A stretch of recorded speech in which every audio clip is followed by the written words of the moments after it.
আজকে আমার ভাগ্নে পড়ে গেছে। হ্যাঁ। ঠিক আছে, কালকে আরো বাচ্চা এরকম ভাবে পড়তে পারে। ডুবুরে যথেষ্ট পরিমাণ করছে, কিন্তু দুইজন দিয়ে কিন্তু সম্ভব না এত বড় নদীটা দেখার। হ্যাঁ, পড়ছে যেহেতু অন্য বাইসা যাইতে পারে। আমি এখন বর্তমান যে জায়গায় দাঁড়িয়ে আছি, জামালপুর জেলা দেওয়ানগঞ্জ থানা চর আমখাওয়া ৩ নং ওয়ার্ডে। আসলে আমাদের এইখানে একটা যে এই আমার পশ্চিম পাশে দেখতে পারতেছেন ব্রহ্মপুত্র নদী। আসলে এখানে একটা খুবই মারাত্মকজনক দুঃখজনক একটা মর্মান্তিক ঘটনা ঘটে গেছে। শাওন নামে একটা 16 বছরের শিশু বাচ্চা, তিনি কিন্তু এই ব্রহ্মপুত্র নদীতে গোসল করতে এসে তিনি এই নদীর ভিতরে হারানো গিয়েছে।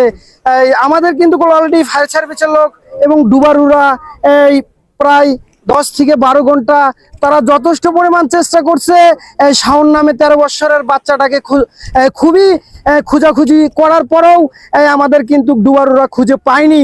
তারা ইতিমধ্যে তারা চেষ্টা ব্যর্থ হয়েছেন।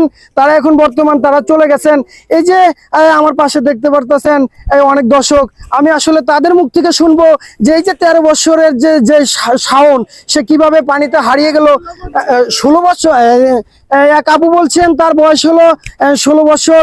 আসলে সে কিভাবে পানির ভিতরে হারিয়ে গেল, তাকে 12 ঘন্টা 13 ঘন্টা ফায়ার সার্ভিসের লোক ডুবারুরা এত চেষ্টা করার পরেও তাকে পেল না। আমি একটু দর্শকের মুখ থেকে শুনবো।